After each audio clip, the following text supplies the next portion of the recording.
Just sit on the camera. Thanks for taking the time. Get out of here. My bad, I'm a little late. Nah, brother, are you kidding me? Fucking. We had a rough start too. Ticket pulled right into the driveway. Right there. Ticket came right into the driveway. You got a ticket, Jules? Well, it was what we talked about for a while, like whether or not we pull right into the driveway. This driveway? Yeah, well, we thought it would be your place, so we didn't know if it'd be kind of ballsy if we just like pulled right in or if we go street parking. If this is my place, we had a terrible career. The gentleman whose place it is, we apologize.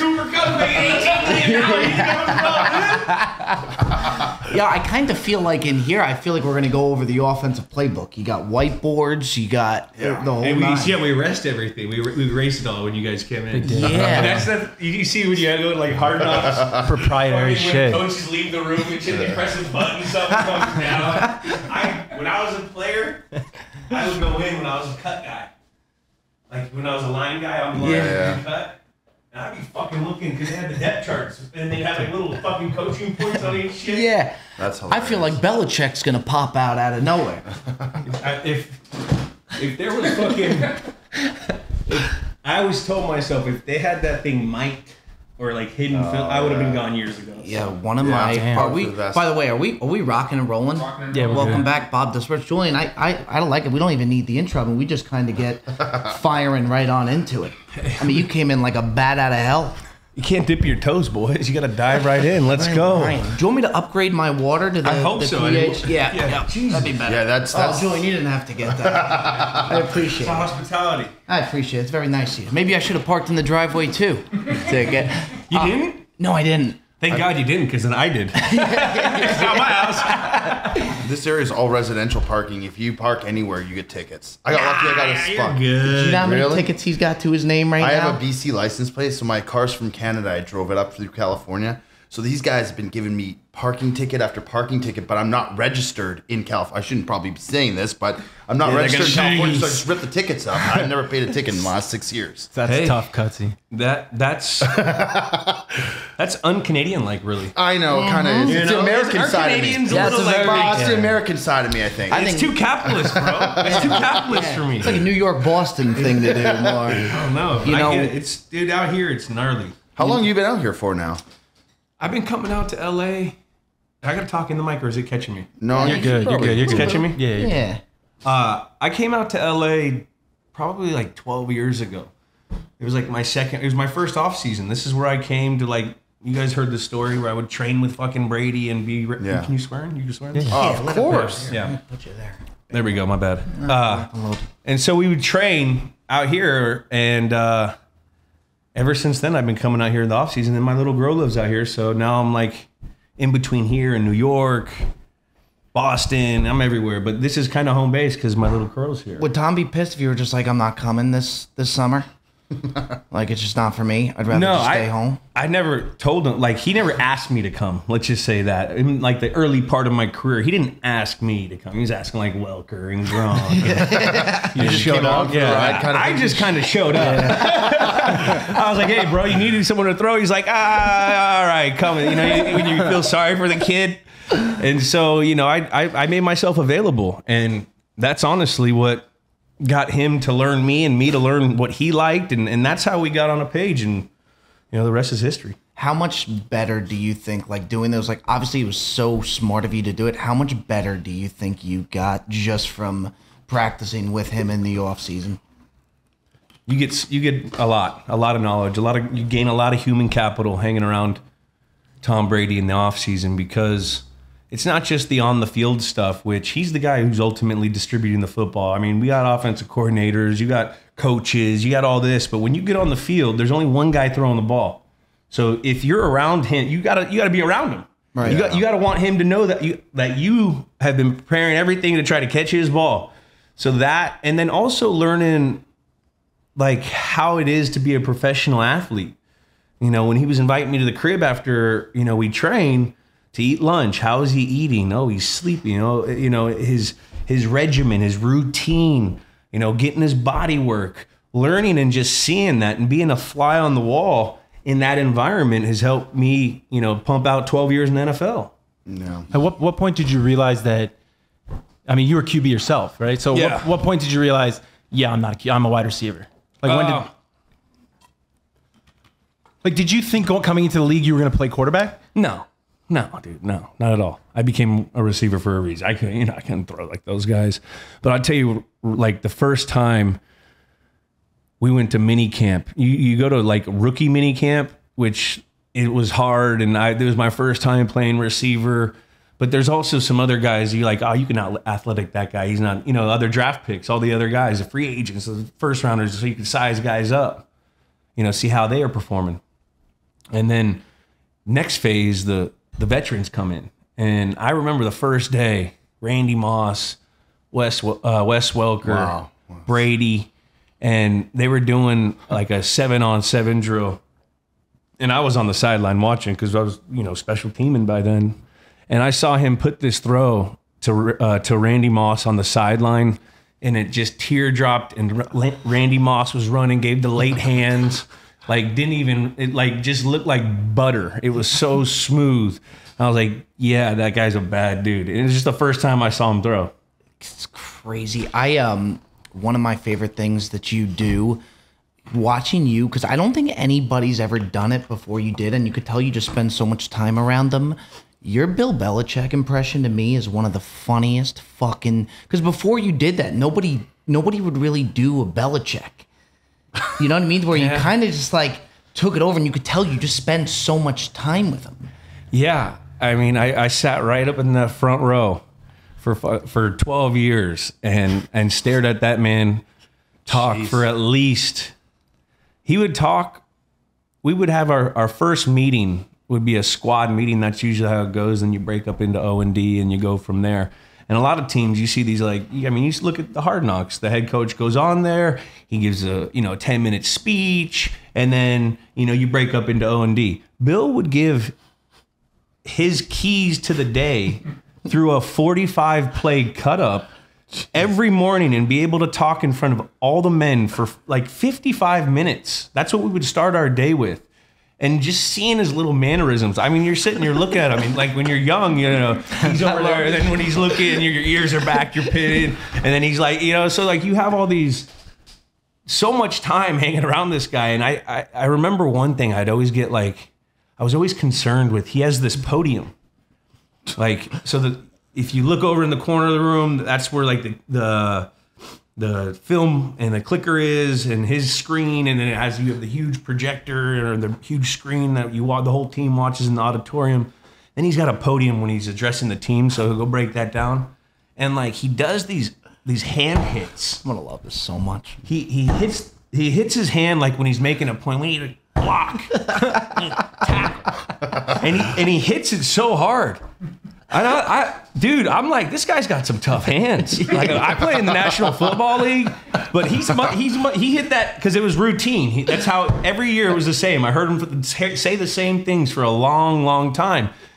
But he's probably hit it so many times, he's built callus on that part of his hand. And I'm like I was impressed. Yeah, it looks like Billy a Leather hands. Yeah. Billy Leather hands. But he does what's amazing to me is he does such a good job of, and like I think there's a certain art to it, like not letting the media get anything from him.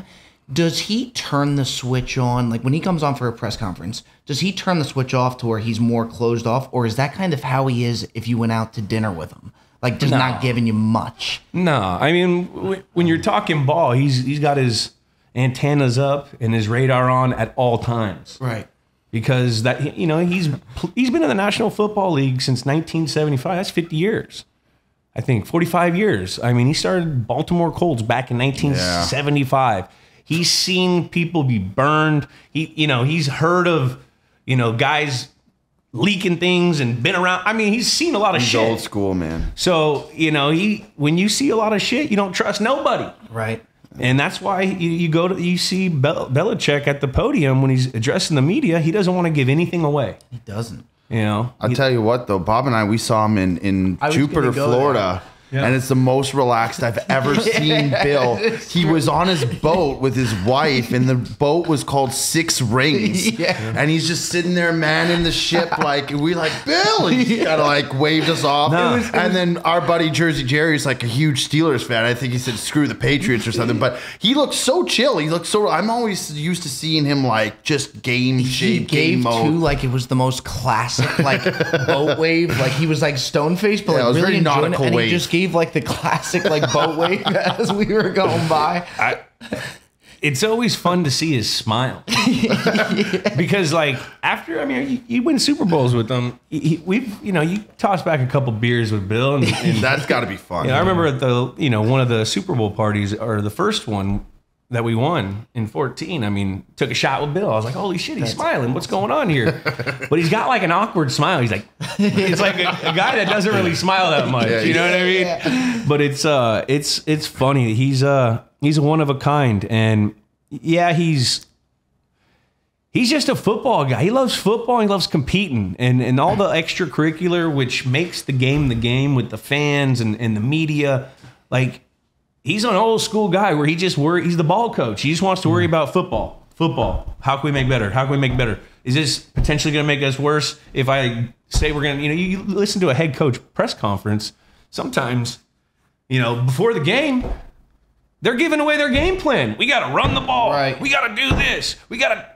All right, so we're definitely going to be expecting them to run the ball. So let's load the ball. You know what I mean? Like things like that. People are giving you, and then Bill takes up on that stuff. And that's just how he is. He's a football coach. Doesn't he love Halloween too? Isn't that his big? He loves Halloween. Were you there when he? Really? No, he wore the pirate. He was a pirate. Yeah. Pirate. He's not all football. He's got he loves Halloween. Yeah, no, I wasn't at that. I was still young. I was too young I was on the team, but anytime there was like coaches or things around, like big time play, there's like an ecosystem. There's like a class system in the locker room. Yeah. You know what I mean? You got your stars, you got your studs, you got your role players, and you get like special team guy. And when I was a special teamer, you'd go like 2 months without saying anything to Vince Wilfork. You gotta like earn your stripes. I wouldn't even look at him. I'm not part of that. You got to earn. There's a standard, and that's just how it is. Do you miss like the back and forth, like the whole scene at all now that you're kind of out of it? Do you miss at all like being in the locker room, like the banter with the guys and like just like chopping it up on the day-to-days? Like, is there something about that you kind of wish you were still in it, or are you kind of happy that you're out of the scene now? No, that's like the most fun part about playing football. Is hanging out with guys that you go and fight at practice and then go in the locker room, talk shit, and then go get treatment together, talk about, you're around these guys so long, so for so many hours, for so long, them better than their family knows them a little bit sometimes, and vice versa. They know about me because we're around each other all the time. And you love that, man. That's why you play the game. Football's a team sport. I feel like too, like even just if you watch like Brady, like from our perspective, Brady and like Belichick with you, like you could tell that you were so close to them in the sense of like, it's like they gave you the most shit. I feel like because they know that they could. Like Brady would get into you a lot, or even Belichick, because it's almost like they know that they could go there with you. Yeah, I mean that's leaders. That's how good leaders are. They handle certain people differently. You got to be able to adjust. And I was a guy that needed to be yelled at. I thrived off getting yelled at. I got yelled at my whole life by my parents, my dad. I had a tough dad, and they knew that, and they knew how to motivate me. They pulled certain strings to get me to play my best. Both of them. As great as I'm sure being in the game and stuff is. Me and Joe, we were at Taroni's. And we saw you at the bar, and we're looking at you, and you got a cocktail in your hand. You're enjoying your dinner. Yeah, and I'm like, everybody's talking about Edelman coming back. He looks very content right now. Where's Taroni's? Taroni's right on Third? right on Beverly. No, it was on Third. When was this? This was got to be this few past months ago. year. it was 100% juke too. And you were with a rocket too. I was like, this guy's doing the LA style right, Yeah, that's man. all I do. Oh We're my like, God. look, Edelman ain't coming back. Well, I think anytime Bob and soon. I noticed the rocket first. She walked through, and then she went to the she bathroom, and said then I that, looked over. I was fuck, like, it's Edelman. is that Julian Edelman? Yeah, it made a lot of sense. It too. did. It really added up. And then that's how I was like, Joe, I don't think he's coming back anytime soon. Like, he looks very comfortable. I mean, you got to have some fun too. You got that right. I'm allowed to have a little fun. Absolutely, especially after all the hard work you put through. But I tell you what, man, you've made a lot of people in New England happy. And Bob and I, we're big fans. Like, I'm a Packers fan, he's a Jets fan. It's got to be so tough for someone like Bob, who's a Jets fan, who's just rooted his whole life, and probably, sorry, Bob, but probably won't see a Super Bowl anytime soon. Did it become like just almost like old to you guys after like Super Bowl after Super Bowl after Super Bowl? Like, at some point, it had to be like, I mean, obviously it was amazing, but like, I feel like the fans are just so spoiled with how well you guys, like, that's a dynasty that'll probably never repeat. No, it didn't get old. It never got old. And I would say that's because of the leadership that we had, at head coach and at quarterback.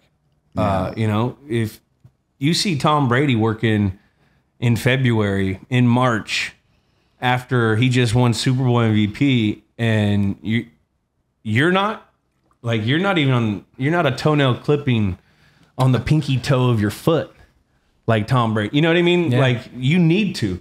And the way Bill was, that's why he was always tough on the teams. We needed that. We were in the AFC Championship like 6 straight years, or I don't know, something nuts. We won the division 11 straight years, like winning. And you need to have some of that tough love. And our coaching staff, all the coaches, they reminded us, we had a job to do. And whether we won or we lost, you were going to see the things that we needed to work on. And a lot of the times it sounds like it's shitty to hear, when the coach is bitching about you getting your depth on an in cut versus zone. But, if you don't, spacing and depth is what makes the damn zone plays go. You need to have that stuff. Right. And you throw a pick, so like the little things matter. And when you're in an organization like them, like the Patriots, everything's about the fundamentals. Everything's about this, and there's no complacency that really kicks in, and that's what it was.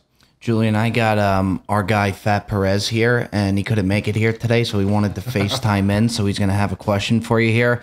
Fat Perez, you got Julian Edelman. To the mic. Yeah.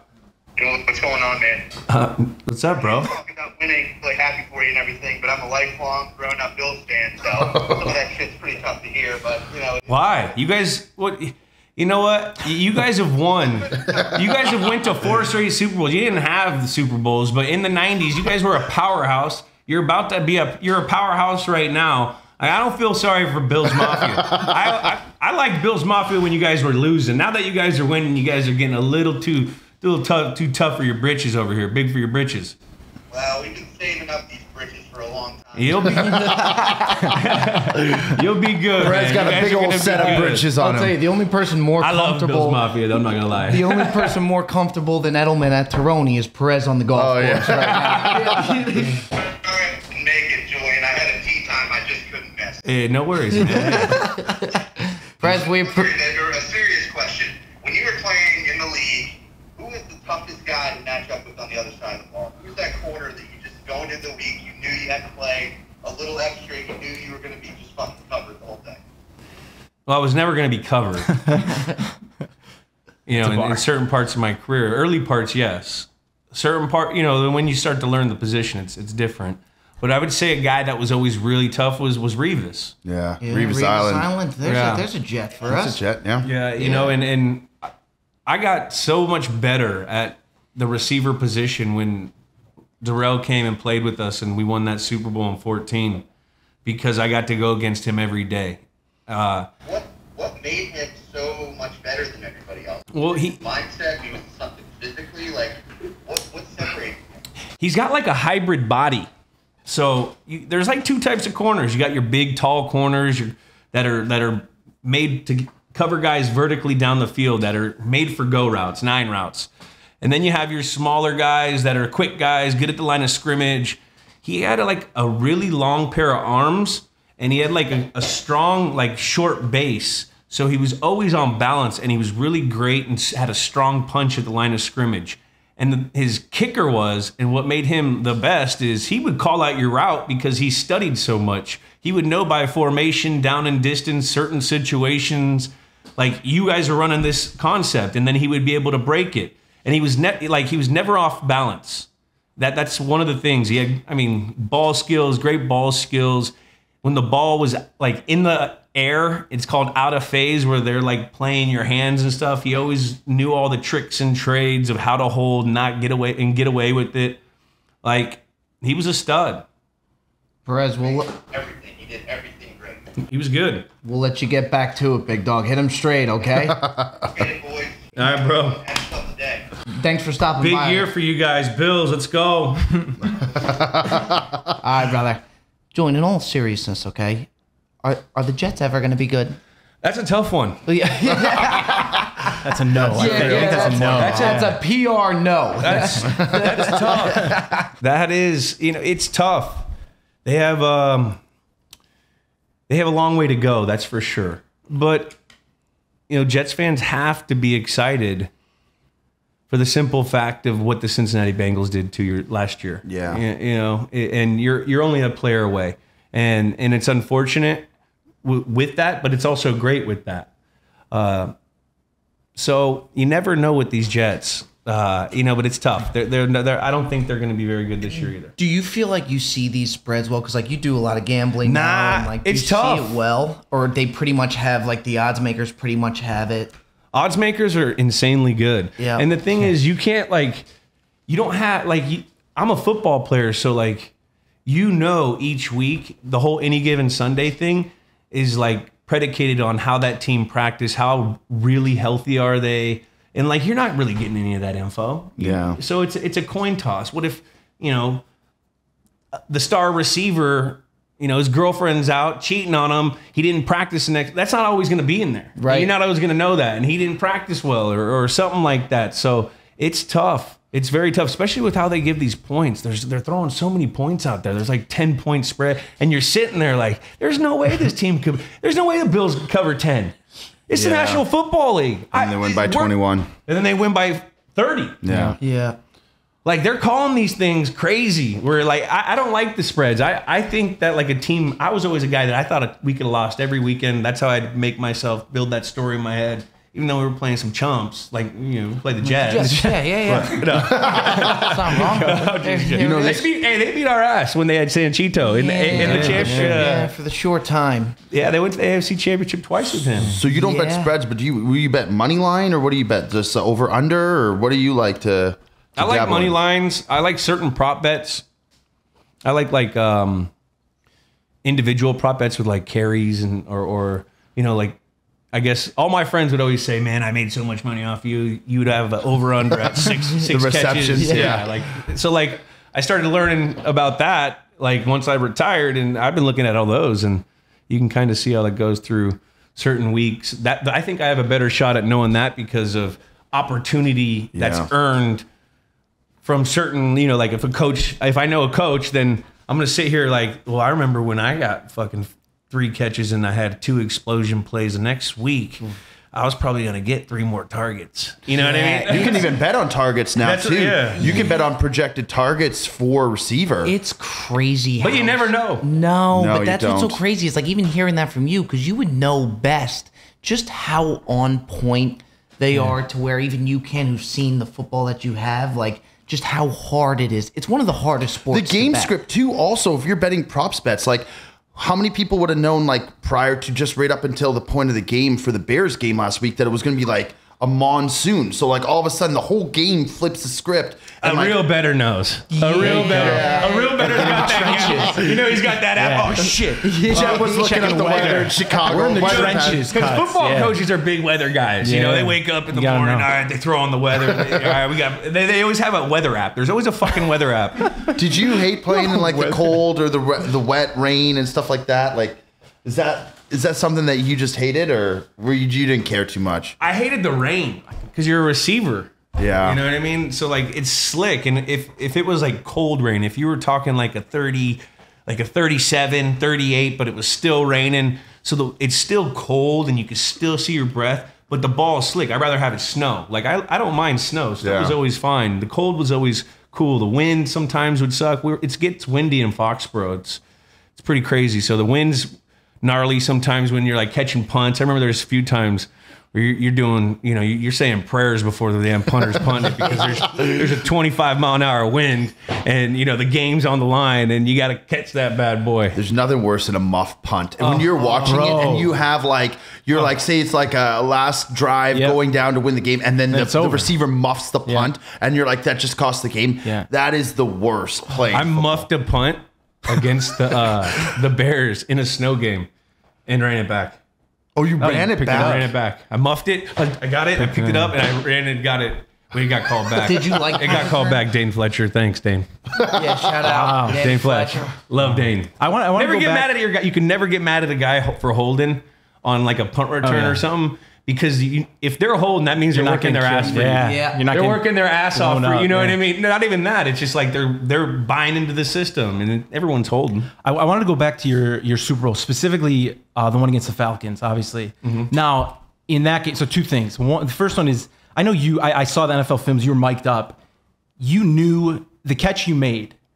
You knew, you said, I caught it, like you knew. It was did you have any, like when they're reviewing that play, before you look at the replay, are you like, did I catch that? Like, does that go through your head? And then also in the scheme of that game, at what point, and again, like your mindset and the Patriots mindset, I'm sure you guys were like, we're coming back. At what point did you realize we got a shot here? First question, definitely 100% knew I caught it. You knew. And then even with like that punt that everyone thinks I muffed in Kansas City when we threw an interception on the next play anyways, like that I actually tipped and dropped and they fucking got it. That's neither here nor there. Yeah. But I knew for a fact I didn't touch that thing either. Like, you know. I mean, some guys don't because you'll have a slide. I caught that thing. The coach challenged it. It's not caught. And that motherfucker's going to be a motherfucker. But the NBA, they do that all the time. The NBA, like now that they have like the review, hit one of these. Every time it's wrong. Or what about the Patrick Mahomes, the penalty thing? Oh, defense. It's not a defense. Defense. Everybody's pointing every way. He does. It cracks me up. There's always like a scrum of guys, and all of a sudden you see Pat, and he's like, he does do that. He does. What are those piles like under there? Oh, is it vicious? Oh wait, I want to hear about the. My when you guys knew the comeback. You started feeling, that team was so mentally tough. Like at halftime, we all talked about you ain't gonna win in one play.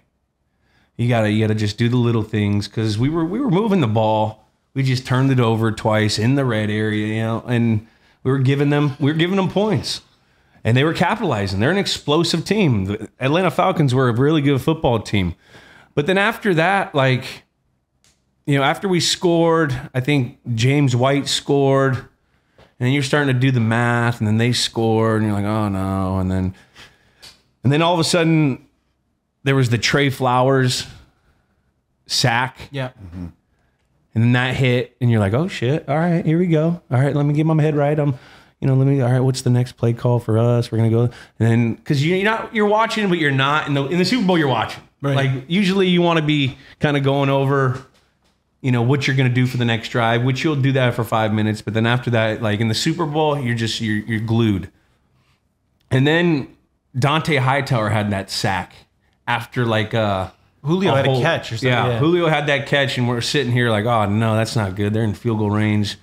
We got to get them out of field goal range. And once they had the holding penalty and then Hightower sacked him, and was it that? Or was it Trey Flowers? Trey Flowers. Hightower had the sack on the drive before. Yes. Somebody took him out of field goal range. Yeah. But this last one, after that, after the Hightower sack fumble, geez, what are we doing here?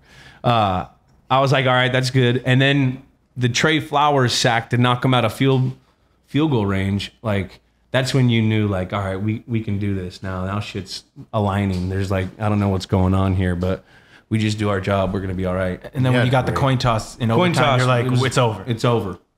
Because if you look at that play on offense for the New England Patriots, I think we ran 107 plays.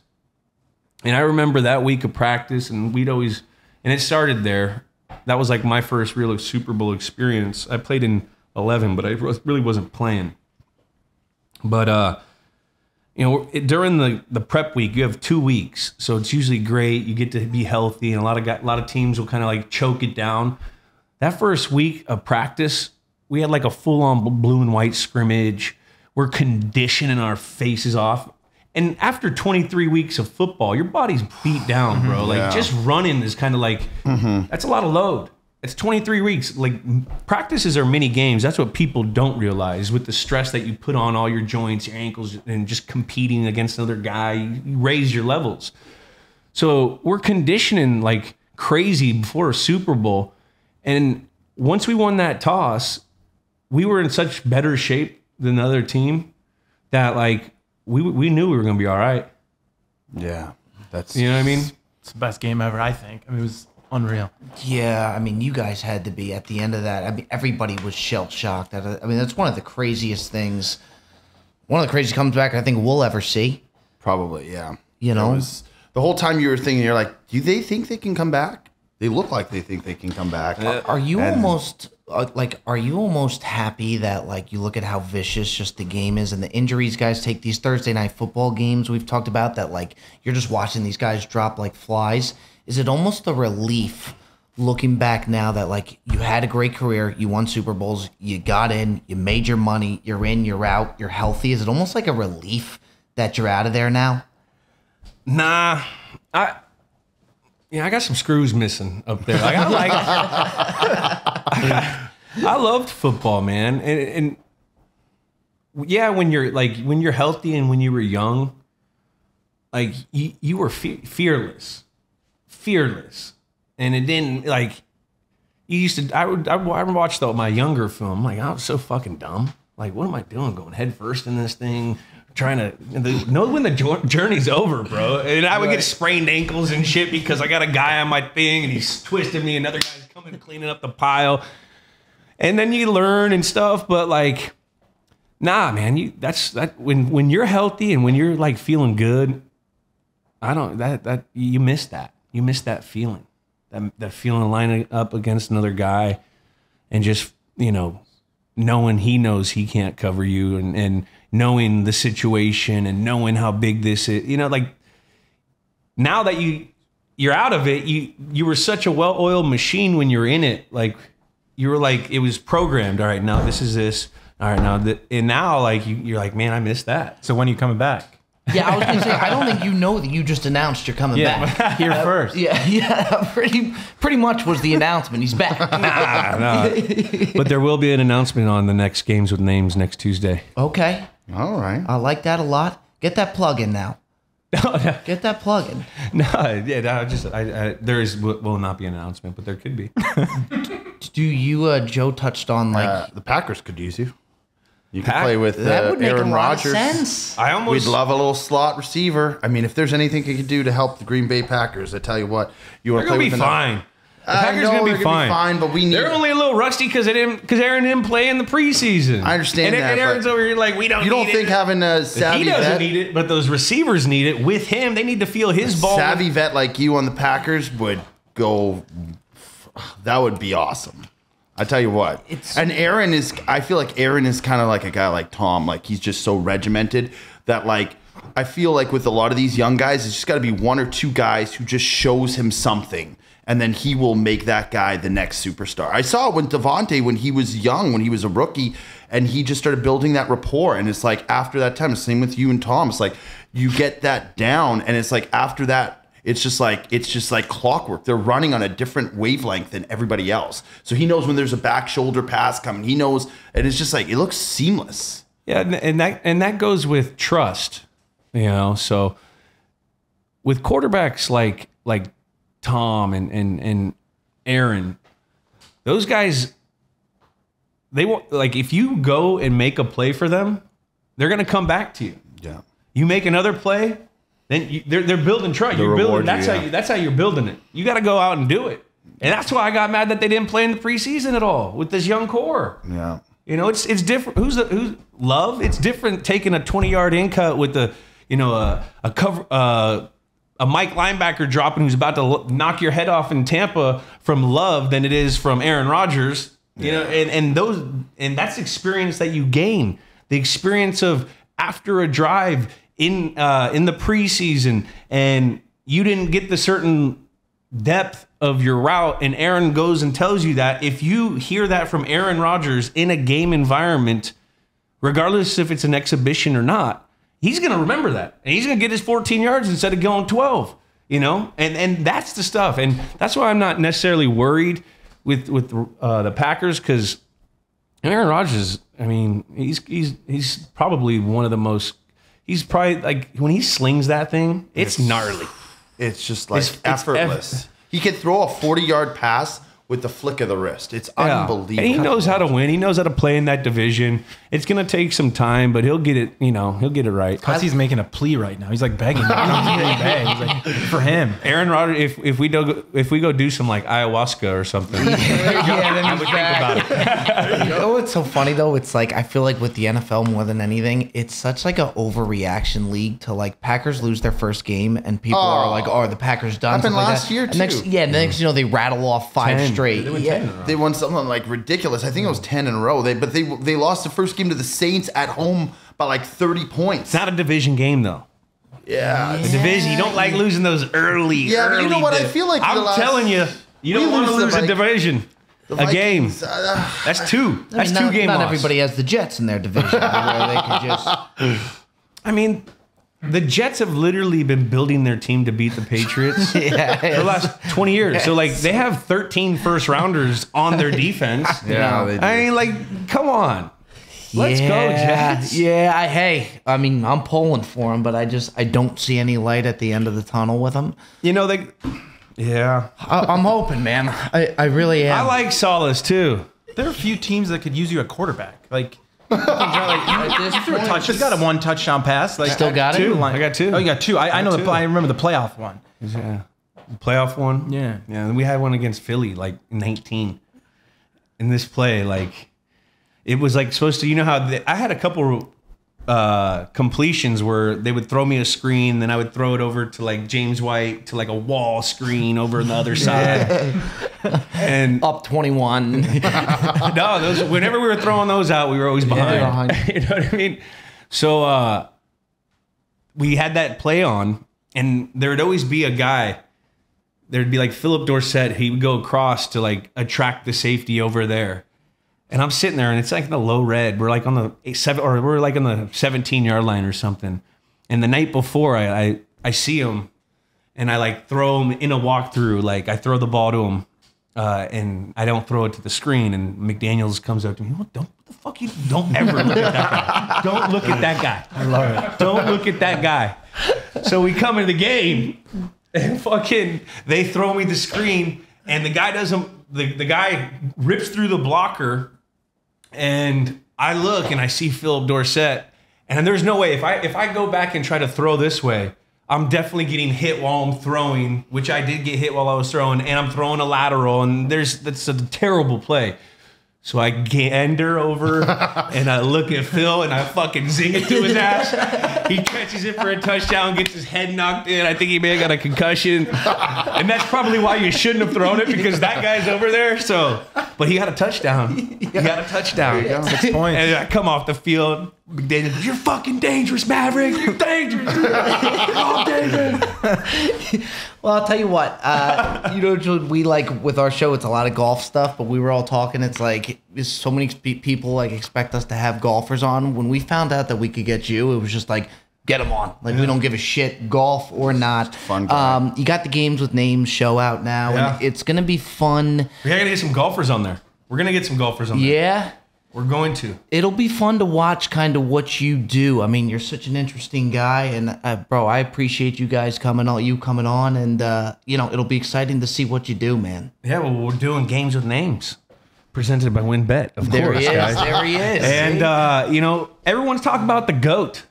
What about the GOG? Greatest of all games. What's the greatest game of all time? And it doesn't have to be in football. It doesn't have to be in baseball. It doesn't have to be in basketball. It doesn't have to be in golf. Guys, it's any game. So it's been super fun to actually do that and jump into your guys' world and talk crap with Sam Morrell, who's a funny ass comic out of New York. So there's like some contrast there, some conflict, and it's been fun to get the guests that we've had. We've had Peyton, Eli, AP, Vic. We got Paul. We just had our Paul Pierce episode launch, and it's been fun to talk and hear their perspective on the games that we all love. And it's been fun. It's just like, it's kind of like this. We just shoot the shit with the guy. Yeah. And base it off of that game and talk about the pop culture in that world. What's going on? This, that. I would love to honestly get Tiger on that Masters.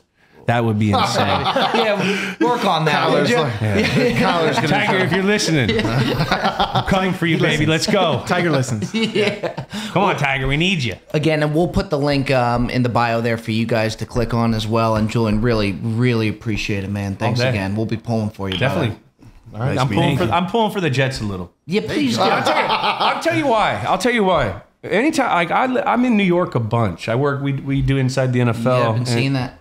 On Paramount Plus, of course, over in Hell's Kitchen, and I've been in New York and just being around people and all the industry people, the workers, the cops, like they're always pretty respectful. I'm a Jets fan, but I respect you, and I fucking love the New York people. They've been awesome. So, it's better for the league when the New York teams are good. 100%. It's better for sports. So I'm hoping that the Jets can pull something off and pull some magic and get something going over there. I just, Flacco. Yeah, it's tough to say. Yeah. It really is. But it's good to know that you're pulling for us, to where if we're losing, it's like, at least Julian's pulling for us. People don't realize I'm a football fan. Like, I know I play for the Pats. I love the Pats, and that's my squad. But, like, I grew up loving the Niners. I love the Niners. I fucking love watching the Bills play and love watching the antics of their fans. Yeah. When I went to Chicago and played at Soldier Field, like the history and tradition, went to Green Bay, played there. Like those are like I love football. And so you always want to see what's best for the game. Do you get dialed in, like now from the other side, do you get like dialed into like red zone and like the hype so up overwhelming, dude. It's so hard. Especially this last weekend with like, there was, how many games were there? There was like 8 games on 1 o'clock. I got like every game, and then you're like, I'm on this one, and I'm on this one, and I can't make a thought, and then we have like red zone over here. Yeah, it's like, I'm sitting here, we need to come up with a way more efficient way to do this, which I also... I get the coach cut up a little bit too, so I can knock through the games on that. But then it messes me up because, you watch one play, and you can see it as quick as you want. But then I'm looking at, all right, what's the guard doing here? What's this? Right. So you watch it 11 times because you want to see what every player does on each play. So then it takes you, an hour and 20 to do a game.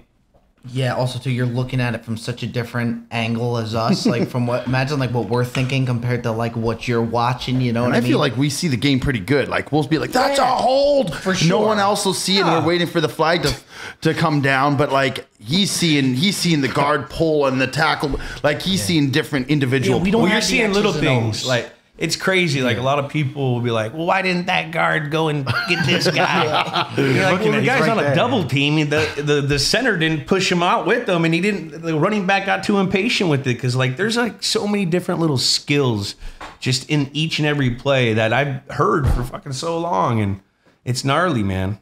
It's gnarly. Football's nuts. Yeah, well, so is golf. Yeah. Do you golf at all, Julian? Bob Does Sports?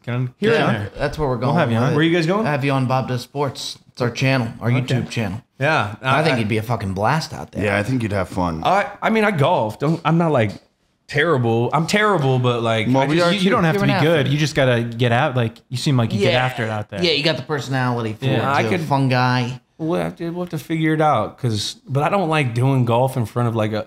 I have to practice for a while because I'm not going to go out there looking stinky like some of these people do when they put their golf shot on. I'm like, I'm not doing that. You're a football guy. Football guy. Film don't lie, man. Film don't lie. So you better have that shit right when you're going on film. Julian, you're the man. We really appreciate you, brother. Games with Names, folks. Check it out. And Julian, much, much appreciated.